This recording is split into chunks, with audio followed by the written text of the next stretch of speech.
ప్రతి వ్యవసాయ సమాజము విత్తనాలని ధాన్యాలని భవిష్యత్తు కోసం భద్రంగా దాచుకోవడానికి ఓ పద్ధతిని అనుసరిస్తూ ఉంటుంది.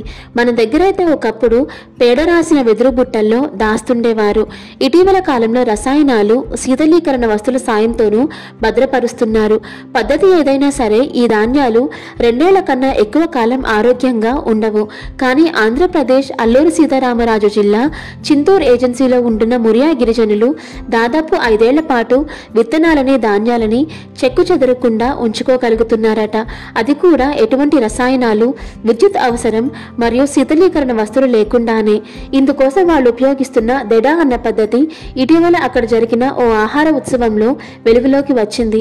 అడవిలో దొరికే వివిధ ఆకుల్ని పొరులుగా పేర్చి పద్ధతి వీళ్ళది. విస్తళ్ళకి వాడే అడ్డాకులకి కొమ్మలు కాల్చిన బూడిదని పూసి తొలిపరని తయారు చేస్తారట.